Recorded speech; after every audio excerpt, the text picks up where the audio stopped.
Bismillahirrahmanirrahim. Assalamualaikum warahmatullahi wabarakatuh.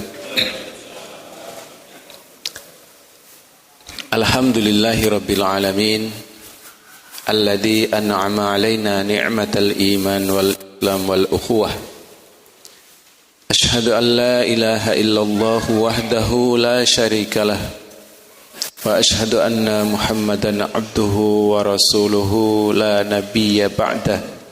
Allahumma salli wa sallim wa barik ala sayyidina Muhammad wa ala alihi wa ashabihi ajma'in wa man tabi'ahum bi ihsanin ila yaumiddin, amma ba'd. Qala Allah ta'ala fi kitabihil karim, a'udzu billahi minasy syaithanir rajim. Bismillahirrahmanirrahim. Ya ayyuhalladzina amanu atti'ullaha wa atti'ur rasul wa ulil amri minkum. Sadaqallahul adzim. Wa qala aidan, a'udzu billahi minasy syaithanir rajim. Bismillahirrahmanirrahim.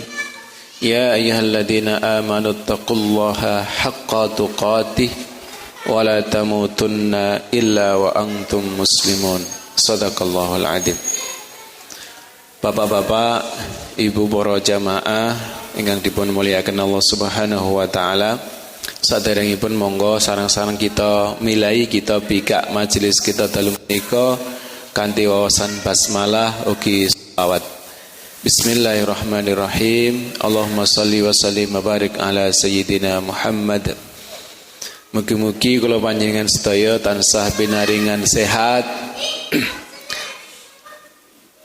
ugi waktu yang bisa kita manfaatkan untuk kebaikan. Begitu juga dengan keluarga, semuanya senantiasa mendapatkan karunia Allah Subhanahu wa taala, terutama adalah kesehatan dan keberkahan dalam kehidupan kita. Untuk itu semua, mari kita buka majelis kita juga dengan bacaan Ummul Kitab. Liridallah wa lisafati Rasulillah wa kulli niyatin salihah. Al-Fatihah. A'udzu billahi minasyaitonir rajim. Bismillahirrahmanirrahim. Alhamdulillahi rabbil alamin, arrahmanir rahim, maliki yaumiddin.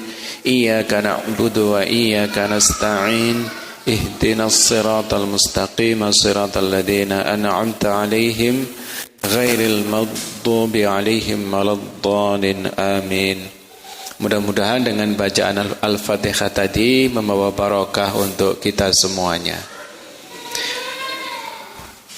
Jamaah yang dimuliakan oleh Allah, malam hari ini kita akan lanjutkan kajian kita terkait kitab Nuzhatul Muttaqin, ya, kitab jalan-jalan ketakwaan, merupakan syarah dari kitab Riyadhus Shalihin. Kita masih berada pada bab tentang sabar atau sobar, yang kemarin sudah sampai pada cerita yang sangat panjang, ya. Malam hari ini ada beberapa hadis yang ingin kami sampaikan terkait dengan kesabaran. Kita lanjut kepada hadis nomor 31 dari radhiyallahu anhu. Baterainya habis sama pripun niki, Pak? Nggih, hadis nomor 31 saya bacakan. Mudah-mudahan ini menjadi pengingat dan pencerahan bagi kita semuanya terkait dengan hal-hal yang terkait dengan kesabaran. Bismillahirrahmanirrahim.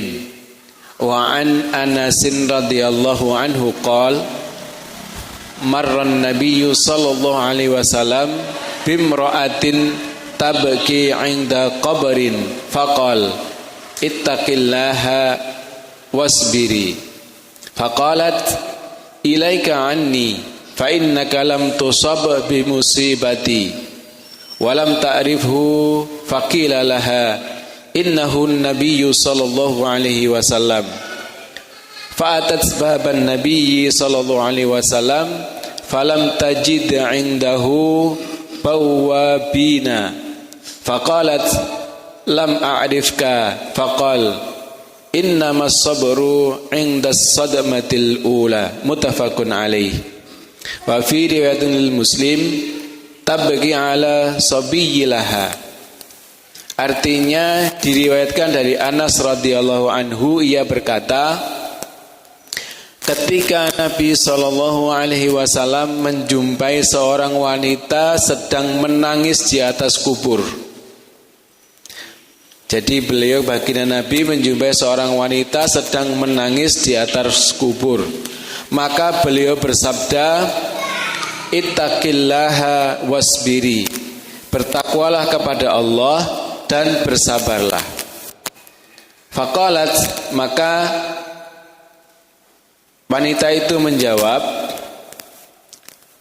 pergilah engkau dariku, karena sesungguhnya engkau tidak tertimpa musibah sebagaimana yang aku alami. Wanita itu tidak tahu bahwa yang berkata adalah Nabi SAW. Lalu ada seseorang yang memberitahukan kalau itu adalah Nabi SAW. Maka wanita itu segera datang ke rumah beliau, namun ia tidak menjumpai para penjaga pintu, sehingga dengan mudah ia masuk. Kemudian ia berkata, saya tidak tahu kalau yang berkata tadi adalah engkau. Maka beliau menjawab, innamas sabru 'indas sadmatil ula. Sesungguhnya sabar itu hanyalah pada benturan pertama. Dalam riwayat Muslim disebutkan wanita itu menangisi anaknya yang baru meninggal. Hadis ini muttafaqun alaih, artinya diriwayatkan oleh Imam Bukhari dan Imam Muslim. Jadi derajat hadis yang paling tinggi adalah muttafaqun alaih.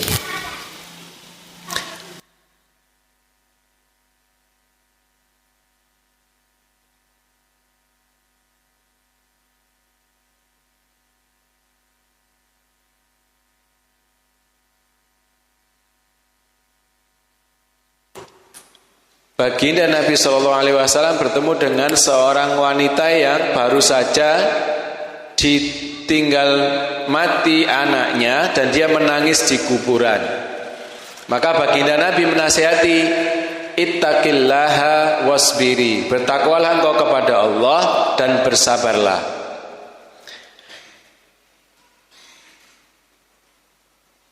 Jadi ketakwaan dengan kesabaran, jamaah yang dimuliakan oleh Allah, itu sangat terkait erat. Dalam hal ini Imam Qurtubi berkata, konteks hadis ini menerangkan bahwa tangis wanita tersebut sudah lebih dari meratap. Jadi nangis ini ku nek yang jauh ini Pak, geru-geru, terus gerok-gerok sampai meratap, jadi lebih dari itu. Maka diingatkan oleh baginda Nabi dengan bertakwalah kamu dan bersabarlah. Dan di situ disebutkan wanita itu menjawab, pergilah engkau karena engkau tidak sedang ditimpa musibah. Pami bahasanya awak dene niku awakmu ora roh rasane, aku sing ngrasakne kan ngeten nggih. Bahasa sederhananya seperti itu. Dan dia tidak tahu bahwa yang menasihatinya adalah baginda Nabi Muhammad SAW. Lalu oleh sahabat diberitahu bahwa yang mengatakan tadi, yang menasihati tadi adalah baginda Nabi. Maka kemudian wanita itu bersegera mendatangi baginda Nabi di dalamnya. Nah, karena memang baginda Nabi itu tidak punya penjaga pintu. Dan wanita ini ya ora patek ngerti bahasa Jawa kan ngaten nggih. Langsung terobos melebet, istilahnya awak dhewe niku buka lawang dhewe. Sehingga langsung masuk ke dalam. Dan dia minta maaf karena dia tidak tahu bahwa tadi yang memberikan nasihat adalah baginda Nabi Muhammad SAW. Maka kemudian baginda Nabi menjelaskan, innamas sabru 'indas sadmatil ula. bahwa sesungguhnya yang namanya sabar itu adalah pada saat benturan pertama kali. Nah, benturan pertama kali itu kapan? Ya ketika kita sedang ditimpa itu. Ibaratnya tiang tinju nih Pak. Sabar itu pas diwantem digeng. Ini pas pertama nih ini reaksinya seperti apa? Disitulah diukur kesabaran. Karena yang namanya musibah itu kalau sudah berjalan 2-3 hari biasanya dengan sendirinya akan hilang, terlupakan. Karena kalau tidak terlupakan bahaya nih Pak. Maka Allah memberikan anugerah kepada kita, walaupun kita ini ditimpa musibah yang seberat apapun, maka akan ada masa di mana musibah itu akan bisa kita lupakan. Nah, disinilah kemudian ukuran-ukuran kesabaran. Maka bisa kita ambil pelajaran yang pertama dari hadis ini, jamaah yang dimuliakan oleh Allah, bahwa ketidaksabaran atau tidak sabar itu dapat mengurangi kadar atau derajat takwa kita kepada Allah Subhanahu wa taala.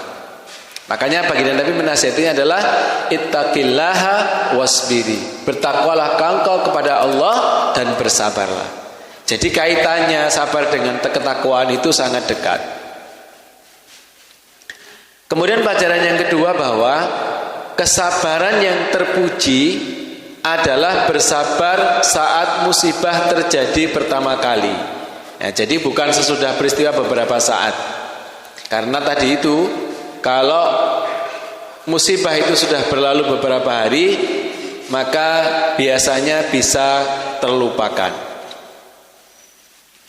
Pelajaran yang ketiga adalah ketawaduan dan kelembutan Rasulullah Shallallahu Alaihi Wasallam terhadap orang yang jahil. Jadi bayangkan baginda Nabi menasihati dengan kalimat ittaqillaha wasbiri, dijawab oleh wanita ini dengan jawaban pergilah engkau dariku karena sesungguhnya engkau tidak tertimpa musibah sebagaimana yang aku alami. Ini kan sebuah napa Pak nggih? Tindakan yang dalam bahasa kita itu ora duga. Jadi Kanjeng Nabi menasehati malah dijawab dengan kalimat kasar dan mengusir. Nah ini, tapi beliau kemudian tidak menanggapi lebih jauh. Ya sudah ditinggalkan. Nah, karena memang satu sisi orang kalau sedang bersedih niku kadang nggih, ngoten niku nggih. Rapatek di kandhani ngoten rapatek mlebu kalah karo perasaane. Nah, makanya baginda Nabi kemudian mendiamkan. Baru kemudian setelah dia datang kepada baginda Nabi lagi, dinasihati lagi. Jadi kelembutan yang sangat luar biasa dari baginda Nabi Muhammad SAW. Kemudian pelajaran yang keempat dari hadis ini adalah pentingnya kita senantiasa melakukan amar ma'ruf nahi mungkar. Jadi mengajak kepada yang baik, mencegah dari kemungkaran. Ini sangat penting. Saling mengingatkan. Dan di dalam banyak ayat, jamaah yang dimuliakan oleh Allah, perintah ini sangat tegas. Bahkan kalau surat pendek yang sering kita baca, surat apa Pak? Al-Asr nggih, wal asri innal insana lafi khusrin illal ladzina amanu wa amilus solihati wa tawasaw bil haqqi wa tawasaw bis sabr. Tawasaw bil haqq, tawasaw bis sabr ini adalah realisasi dari amar ma'ruf nahi mungkar. Bahkan ada sebuah komentar yang saya ingat betul dari beliau sinten Pak Zainal yang biasa kita jadikan rujukan dalam tasawuf, Imam Ghazali. Kalau Imam Ghazali itu mengatakan kalau kita mampu memahami surah Al-Asr dengan baik, ya, maka beliau mengatakan seandainya itu berarti kan Enggak, tidak. Tapi seandainya Allah itu hanya menurunkan surat Al-Asr saja, maka niscaya itu sudah cukup bagi kita manusia itu untuk bisa hidup dengan sesuai syariat Allah Subhanahu wa taala. Ini saking pemahaman beliau yang luar biasa terhadap waktu, pentingnya waktu dan pentingnya kita tawasaw bil haq, tawasaw bis sabr. Dan bahkan perintah yang sangat tegas itu ada di dalam Quran surah Ali Imran, nggih. Wal takum minkum ummatun yad'una ilal khairi wa ya'muruna bil ma'rufi wa yanhauna 'anil munkar wa ulaika humul muflihun. Dan hendaklah ada di antara kalian itu segolongan orang yang menyeru kepada yang ma'ruf dan mencegah dari yang munkar. Dan mereka itulah orang-orang yang beruntung. Nah, jadi pentingnya amar ma'ruf nahi munkar. Terlebih lagi pada situasi-situasi sedang menghadapi musibah. Pelajaran kelima dari hadis ini, jamaah yang dimuliakan oleh Allah, ada satu hukum yang bisa kita ambil dari hadis ini, bahwa kaum wanita boleh melakukan ziarah kubur. Kaum wanita boleh melakukan ziarah kubur.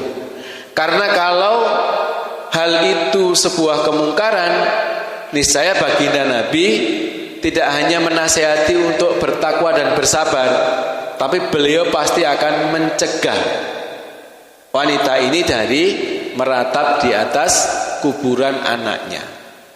Nah, ini salah satu hadis yang menjadi rujukan tentang bolehnya wanita melakukan ziarah kubur. Nah, ini pelajaran dari hadis nomor 31,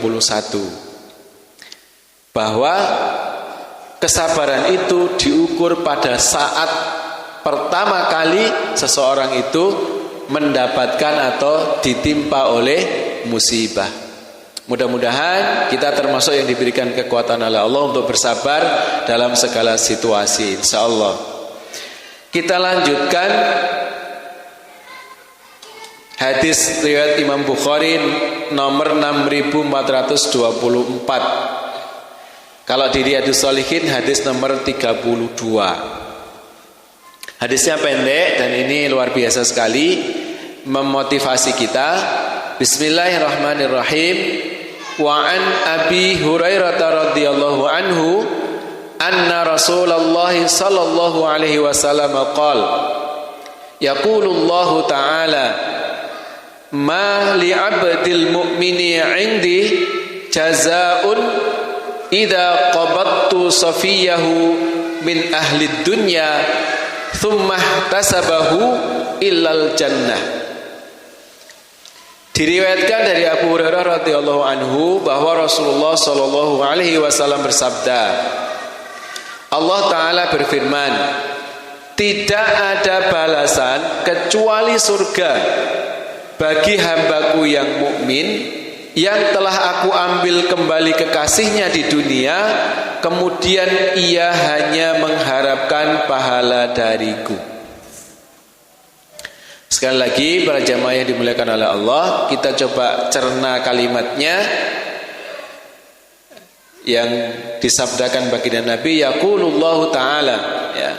Allah ta'ala berfirman, ma li 'abdil mu'mini 'indi jazaa'un idza qabattu safiyahu min ahli dunya thumma ihtasabahu illal jannah. Tidak ada balasan kecuali surga bagi hambaku yang mukmin yang telah aku ambil kembali kekasihnya di dunia, kemudian ia hanya mengharapkan pahala dariku. Jadi balasan kesabaran atas musibah diambilnya orang yang kita kasih di dunia ini, ketika kita mampu bersabar dan hanya berharap balasan dari Allah, kecuali balasannya adalah surga. Jadi jamaah yang dimuliakan oleh Allah, kita semua pasti akan mengalami hal ini. Sofiyahu atau Sofiyah itu artinya adalah kekasih. Mengapa dalam kalimat ini, dalam hadis qudsi yang disampaikan baginda Nabi ini menggunakan kata sofi yang secara harfiah bahasa Arab itu artinya adalah bersih. Karena kasih sayang kita kepada orang yang kita kasihi dalam keluarga kita itu adalah kasih sayang yang bersih dan kecintaan yang tulus. Itu makanya dengan menggunakan kata Sofiyah. Jadi kalau ada yang putrinya, kalau Sofiyah itu biasanya putri ya. Dinamakan Sofiyah itu namanya kekasih atau yang terkasih begitu. Tapi juga berarti bersih. Kemudian ihtasabahu itu artinya ia hanya mengharapkan pahala dari Allah Subhanahu wa taala dengan kesabaran yang ia tunjukkan. Nah, jadi ketika seseorang apa yang ia kasihi di dunia ini diambil oleh Allah Subhanahu wa taala, kemudian dia bersabar dan hanya mengharap keridhaan Allah Subhanahu wa taala, maka pahala baginya adalah surganya Allah Subhanahu wa taala. Luar biasa sekali pahala kesabaran itu. Pelajaran yang bisa kita ambil yang terkandung dalam hadis ini menurut Dr. Mustafa Al-Bugha yang mengarang kitab Syarah Riyadhus Shalihin ini, beliau mengatakan yang pertama, salah satu musibah paling berat yang menimpa manusia adalah kehilangan orang yang disayangi. Bisa orang tua, atau bisa pasangan hidup kita, atau putra putri kita. Dan itu pukulannya luar biasa ya, pukulannya luar biasa. Kalau setiap kita pasti sudah banyak yang ditinggalkan oleh orang tua ya. Ada di antara kita yang sudah ditinggalkan oleh pasangan hidup kita. Ada di antara kita yang pernah ditinggalkan oleh anak yang kita kasihi ya. Saya pernah mengalaminya. Rasanya Masya Allah luar biasa sekali. Dan mudah-mudahan Allah berikan balasan yang terbaik dengan ikhtiar kesabaran kita. Jadi setiap kita pasti akan mengalami ujian ini. Karenanya tidak ada kata lain kecuali kita berusaha sekuat tenaga kita untuk kita bersabar, menerima takdir itu dengan ketulusan dan hanya mengharapkan balasannya di sisi Allah Subhanahu wa taala. Nah, itu hadis yang kedua yang kita sampaikan malam hari ini. Jadi janji Allah Subhanahu wa taala atas kesabaran ketika seseorang ditinggalkan oleh orang yang dikasihi di dunia ini. Balasannya surganya Allah. Jadi luar biasa sekali. Jamaah yang dimuliakan oleh Allah, kita lanjutkan hadis nomor 33.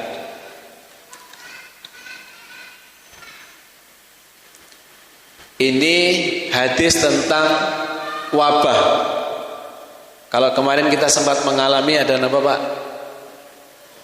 Covid ya, Corona. Nah ini hadis yang menguatkan kita itu ya diantaranya ini ya, hadis nomor 33. Saya bacakan. Bismillahirrahmanirrahim. Wa an Aisyah radhiyallahu anha annaha sa'alat Rasulullah sallallahu alaihi wasallam 'anit ta'un fa akhbaraha annahu kana 'adaban yab'athuhu Allah ta'ala 'ala man yasha' faja'ala Allah ta'ala rahmatan lil mu'minin falaysa min 'abdin yaqa'u fit ta'uni fayamkuthu fi baladihi sabiran muhtasiban ya'lamu annahu la yusibuhu illa ma kataballahu lahu illa kana lahu mislu ajri syahid. Rawahul Bukhari. Diriwayatkan dari Aisyah radhiyallahu anha bahwa ia bertanya kepada Rasulullah sallallahu alaihi wasallam tentang wabah penyakit. Di sini dijelaskan penyakit pes. Kemudian beliau memberitahu bahwa wabah itu merupakan siksaan yang ditimpakan oleh Allah Ta'ala kepada siapa saja yang dikehendakinya. Namun Allah Ta'ala menjadikannya sebagai rahmat bagi orang-orang yang beriman. Maka seorang yang tetap tinggal pada suatu daerah yang terjangkit wabah, sementara ia sabar dan hanya mengharap pahala dari Allah, seraya menyadari bahwa ia tidak akan ditimpa wabah tersebut kecuali apa yang telah Allah tetapkan baginya, maka ia akan memperoleh pahala seperti pahala orang yang mati syahid. Jadi ketika ada wabah di suatu negeri atau di suatu daerah, kemudian seseorang itu bersabar di dalamnya dan menyadari betul bahwa itu adalah ketentuan Allah Subhanahu wa Ta'ala, apakah ia tertimpa wabah itu ataupun tidak, dua-duanya adalah atas kehendak Allah Subhanahu wa Ta'ala. Kemudian dia bersabar, maka dia akan mendapatkan pahala seperti pahala orang yang mati syahid. Jadi sangat luar biasa sekali. Makanya kenapa orang yang tertimpa wabah itu tidak boleh keluar daerah? Karena yang namanya wabah itu pasti menular. Sehingga dia menjaga dirinya agar tidak menjadi sebab tertularnya orang di luar daerah itu dengan wabah yang terjadi di daerahnya. Begitupun orang yang dari luar biasanya tidak boleh masuk supaya tidak tertular. Begitulah yang diajarkan oleh baginda Nabi kepada kita. Makanya kemarin waktu corona, waktu covid itu ada karantina, ada macam-macam. Ya sebenarnya salah satu dasarnya adalah hadis ini, supaya kita saling menjaga. Dan yang sangat penting adalah bahwa kita memahami semua itu adalah kehendak Allah Subhanahu wa Ta'ala. Kemudian yang penting kita pahami dari hadis ini, jemaah yang dimuliakan oleh Allah, yang pertama adalah ta'un atau wabah itu sudah ada sejak zaman dulu. Nah, jadi wabah itu sudah ada sejak zaman dulu. Walaupun bentuknya macam-macam, beda-beda. Ataupun juga ada wabah yang terjadi karena disengaja juga boleh jadi, karena adanya sebab-sebab yang kemudian bisa disebarluaskan. Kemudian di hadis ini baginda Nabi menjelaskan bahwa annahu kana adaban yab'atsuhu Allah Ta'ala ala man yasha, bahwa sesungguhnya wabah itu adalah azab atau siksaan atau hukuman yang ditimpakan oleh Allah Ta'ala kepada siapa yang dia kehendaki. Tentunya maksudnya siapa yang dia kehendaki itu adalah baik itu orang kafir, ya, pelaku dosa-dosa besar dan pelaku dosa kecil yang dilakukannya secara terus-menerus. Dan ketika itu menimpa seorang mukmin, maka baginya adalah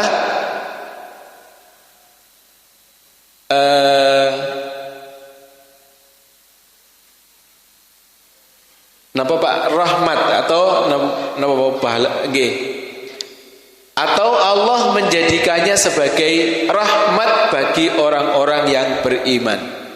Jadi ketika terjadi sebuah musibah, apakah itu berupa wabah atau musibah apa saja, apakah itu banjir, tanah longsor, gunung meletus yang kemudian membawa korban, terutama korban jiwa, maka ada dua hal yang di situ bisa kita ambil pelajaran. Dia adalah azab dan hukuman yang dipercepat oleh Allah bagi orang-orang yang menentang hukum-hukum Allah, tapi dia juga adalah rahmat bagi orang-orang mukmin yang kemudian ditimpa oleh wabah dan musibah itu. Jadi boleh jadi wabah atau musibah itu terjadi dan menimpa semua orang, apakah dia orang, dalam bahasa sederhananya, orang baik ataupun orang tidak baik, Maka nanti yang membedakan adalah ukuran mereka di hadapan Allah Subhanahu wa ta'ala. Makanya Allah mengingatkan kepada kita semuanya di dalam Quran surah Al-Anfal. Allah sebutkan, a'udzubillahi minasyaitonirrajim, wattaqu fitnatal la tusibannal ladzina zalamu minkum khassah. Dan takutlah kalian kepada fitnah. Fitnah di sini artinya adalah azab atau hukuman Allah. La tusibannal ladzina zalamu minkum khassah, yang tidak hanya menimpa orang-orang zalim saja di antara kalian, tetapi musibah, hukuman, fitnah ini menimpa semuanya. Nah, ini kita diperintahkan oleh Allah untuk wattaqu, artinya menguatkan ketakwaan kita. Dengan apa? Dengan apa yang Allah perintahkan. Di antaranya adalah ketaatan atau mentaati perintah Allah. Ayat ini, jamaah yang dimuliakan oleh Allah, monggo nanti dilihat di dalam Quran surah Al-Anfal. Saya lupa nomor ayatnya. Tapi ayat ini ada di tengah-tengah perintah mentaati Allah, Rasulnya, dan juga ketika Rasulnya, Allah dan Rasulnya memanggil kita untuk bahkan berperang di jalan Allah. Jadi ini adalah kaitannya dengan ketika kita mengabaikan perintah Allah, maka kita harus berhati-hati. Atau ketika kita mengabaikan orang-orang zalim di sekitar kita dan kita tidak mau peduli, tidak mau tawasabil haq, tawasabil sabr, tidak mau amar ma'ruf nahi mungkar, maka kalau Allah datangkan azab, fitnah dan hukumannya, itu bisa menimpa siapa saja, termasuk kita yang merasa sebagai orang yang baik dalam hal ini. Nah, ini peringatan yang penting. Nah, jamaah yang dimuliakan oleh Allah, maka pelajaran yang terkandung dalam hadis ini, yang pertama, Ibnu Alan berkata, jika target seorang mukmin adalah pahala Allah Subhanahu wa taala, mengharapkan apa yang sudah dijanjikan padanya, menyadari bahwa jika ia terkena wabah penyakit itu adalah karena takdir Allah, dan jika terhindar pun karena takdirnya jua, sedang dia tidak berkeluh kesah ketika mendapat musibah, dan selalu menyandarkan diri pada Allah Subhanahu wa taala dikala sehat dan sakit, maka ia berhak mendapatkan pahala orang-orang yang mati syahid. Jadi intinya dalam kehidupan kita ini, dalam segala situasi dan kondisi kita dituntut untuk menyandarkan diri kita hanya kepada Allah Subhanahu wa ta'ala. Dan tidak boleh ada keluh kesah. Keluh kesah itu apa Pak? Ngersulo, gerundel, terus nama malih. Bahasa Jawa ini kok ora ikhlas. Nggih. Bahasa yang sering gitu, sambat. Ngene sambat, ngono sambat, nggih, ketemu kancane sambat. Ditraktir ngopi yo sambat, nggih. Sarapan sego pecel yo sambat. Nah, ini ada karakter orang-orang yang seperti itu. Jadi situasi apapun intinya isinya ya mong sambat. Nah, ini yang kita hindari. Jadi kalau kita mau berkeluh kesah, nek badhe sambat, monggo sambatnya kepada satu tempat saja, kepada Allah Subhanahu wa taala. Wasta'inu bisabri wassalah. Innallaha ma'as sabirin. Nah, itu jalan keluarnya. Pelajaran yang kedua, orang yang sabar terhadap wabah atau penyakit apa saja yang semisal dengannya akan aman dari siksaan kubur. Karena salah satu pahala orang yang mati syahid itu dihindarkan dari siksa kubur. Nah, jadi seperti itu. Tidak mudah memang bersabar, apalagi ketika kaitannya dengan sakit. Biasanya kita itu nek sakitnya jek rada flu, pilek, jek sabar. Tapi nanti kalau sudah sakit yang harus dijalani dalam waktu yang panjang, itu biasanya agak menguras kesabaran. Makanya dikuatkan saja sabarnya. Pahalanya luar biasa. Pahalanya luar biasa. Pelajaran yang ketiga seperti tadi, bahwa kalau ada sebuah daerah yang terkena wabah, maka yang di dalam tidak boleh keluar, yang keluar juga tidak boleh masuk. Kemudian yang keempat, jamaah yang dimuliakan oleh Allah, pahala mati syahid tidak hanya terbatas untuk mereka yang meninggal di medan jihad, tapi juga mencakup banyak orang. Sebagian diantaranya adalah orang yang mati karena wabah penyakit, orang yang tenggelam, orang yang mati dalam keadaan nifas dan sebagainya, atau meninggal karena melahirkan, itu juga mendapatkan pahala syahid. Orang yang meninggal karena tenggelam, bukan menenggelamkan diri, itu juga mendapatkan pahala syahid. Tenggelam dan menenggelamkan diri benten lho Pak nggih. Sengaja kelep karo gak sengaja kelep niku benten. Pahalanya beda. Nggih. Makanya salah satu pintu surga bagi kaum ibu-ibu itu adalah ketika jihadnya ibu-ibu yang paling berat itu ya melahirkan. Makanya kita ini bersyukur karena kita termasuk keberhasilan jihad ibu kita, sehingga kita sampai hari ini diberi kesempatan untuk beribadah kepada Allah Subhanahu wa taala. Dan mudah-mudahan seperti kata Gus Baha itu, kenangan terbaik kita di hadapan Allah nanti adalah ketika kita sujud di hadapan Allah Subhanahu wa taala. Jamaah yang dimuliakan oleh Allah, masih ada waktu 5 menit. Saya bacakan hadis lagi satu yang ini pendek juga. Dari ini riwayat Imam Bukhari. Bismillahirrahmanirrahim. Wa an Anas radhiyallahu anhu qala sami'tu Rasulullah sallallahu alaihi wasallam yaqul Inna Allah azza wa jalla qala idza btalaitu 'abdi bihabibataihi fasabara awattuhu minhumal jannah yuridu ainaihi, rawahul Bukhari. Diriwayatkan dari Anas radhiyallahu anhu, ia berkata, ku dengar Rasulullah sallallahu alaihi wasallam bersabda, sesungguhnya Allah azza wa jalla berfirman, bila aku menguji hambaku dengan kedua kesayangannya, kemudian ia sabar, maka aku akan menggantikannya dengan surga.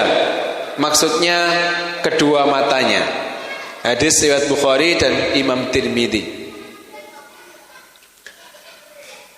Idza btalaitu 'abdi, bila aku menguji hambaku, artinya aku menyikapinya dengan sikap sebagai penguji. Ini maksudnya Allah Subhanahu wa taala.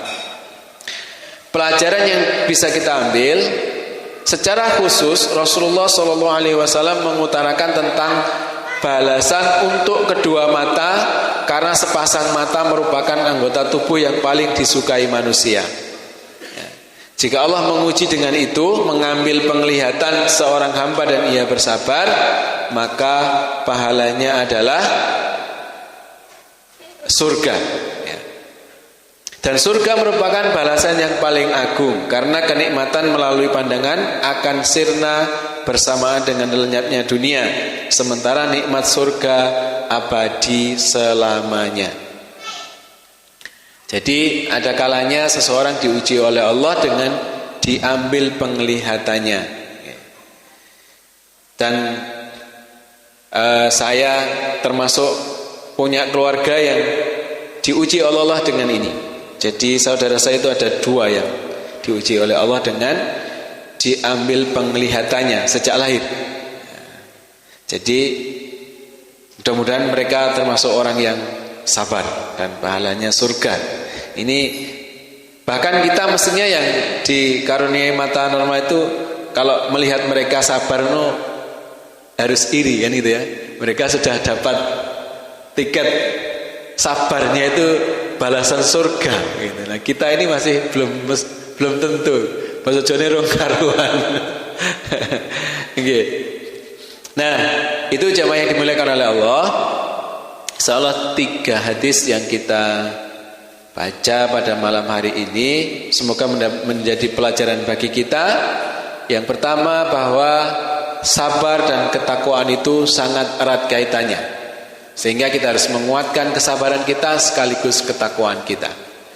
Bahwa kesabaran itu dihitung atau dilihat adalah saat pertama kita ditimpa oleh musibah itu, terjadi musibah itu pada kita. Ketiga, bahwa balasan kesabaran atas ujian yang Allah berikan kepada kita, di antaranya Allah janjikan adalah dengan balasan tertinggi atas kesabaran itu adalah surga Allah Subhanahu wa ta'ala. Bahkan termasuk balasannya adalah mendapatkan pahala seperti orang yang mati syahid, orang yang syahid fi sabilillah. Mudah-mudahan kita bersama dikaruniai oleh Allah Subhanahu wa taala kekuatan iman dan kesabaran ini. Karena kesabaran ini sangat kita butuhkan, tidak hanya ketika menghadapi musibah, bahkan kesabaran ini sangat kita butuhkan ketika kita mendapatkan nikmat Allah Subhanahu wa taala dan ketika kita menjalankan ketaatan kepada Allah Subhanahu wa taala. Banyak orang yang kadang malah kuat sabar ketika diuji dengan musibah, tapi dia ternyata tidak lulus ketika diuji dengan kenikmatan. Contohnya banyak, sebelum diuji dengan kenikmatan itu koyok yo gitu.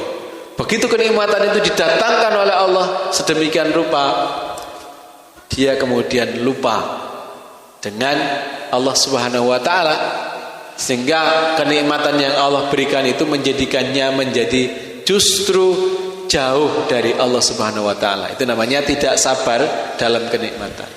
Mudah-mudahan kita ini adalah orang-orang yang Allah pilih untuk mendapatkan kesabaran, baik dalam menjalankan ketaatan, menjauhi larangan Allah, dan kemudian sabar ketika kita diuji oleh Allah Subhanahu wa taala, apakah dengan musibah ataupun dengan kenikmatan. Dan insya Allah mudah-mudahan keimanan, ketakwaan, kesabaran kita ini mampu kita jaga istiqomah dengan tentunya tadi itu amar ma'ruf nahi mungkar. Pentingnya amar ma'ruf nahi mungkar, tawasaw bil haq, tawasaw bis sabr adalah untuk saling mengingatkan dan saling menguatkan. Sangat penting. Tidak mungkin seseorang bisa masuk surga sendirian, dia butuh orang lain. Makanya Allah janjikan adalah mereka akan digiring berombong-rombongan memasuki surganya Allah Subhanahu wa taala. Nah, kita di sini sedang membuat rombongan. Mudah-mudahan kita nanti digiringnya berombongan, insyaallah. Jamaah yang dimuliakan oleh Allah, itu tadi yang bisa kami sampaikan. Mohon maaf atas segala kekhilafan, kekurangan, dan mudah-mudahan kita dipertemukan di Jumat yang akan datang. Dan kita cukupkan pertemuan kita malam hari ini dengan istighfar dan hamdalah, astaghfirullahaladzim, alhamdulillahirabbil alamin, dan doa penutup majelis, subhanakallahumma rabbana wa bihamdika asyhadu an la ilaha illa anta astaghfiruka wa atubu ilaik. Kurang lebih mohon maaf, wallahul muwafiq ila aqwamit thoriq. Nasr minallah fathun qarib. Wassalamualaikum warahmatullahi wabarakatuh.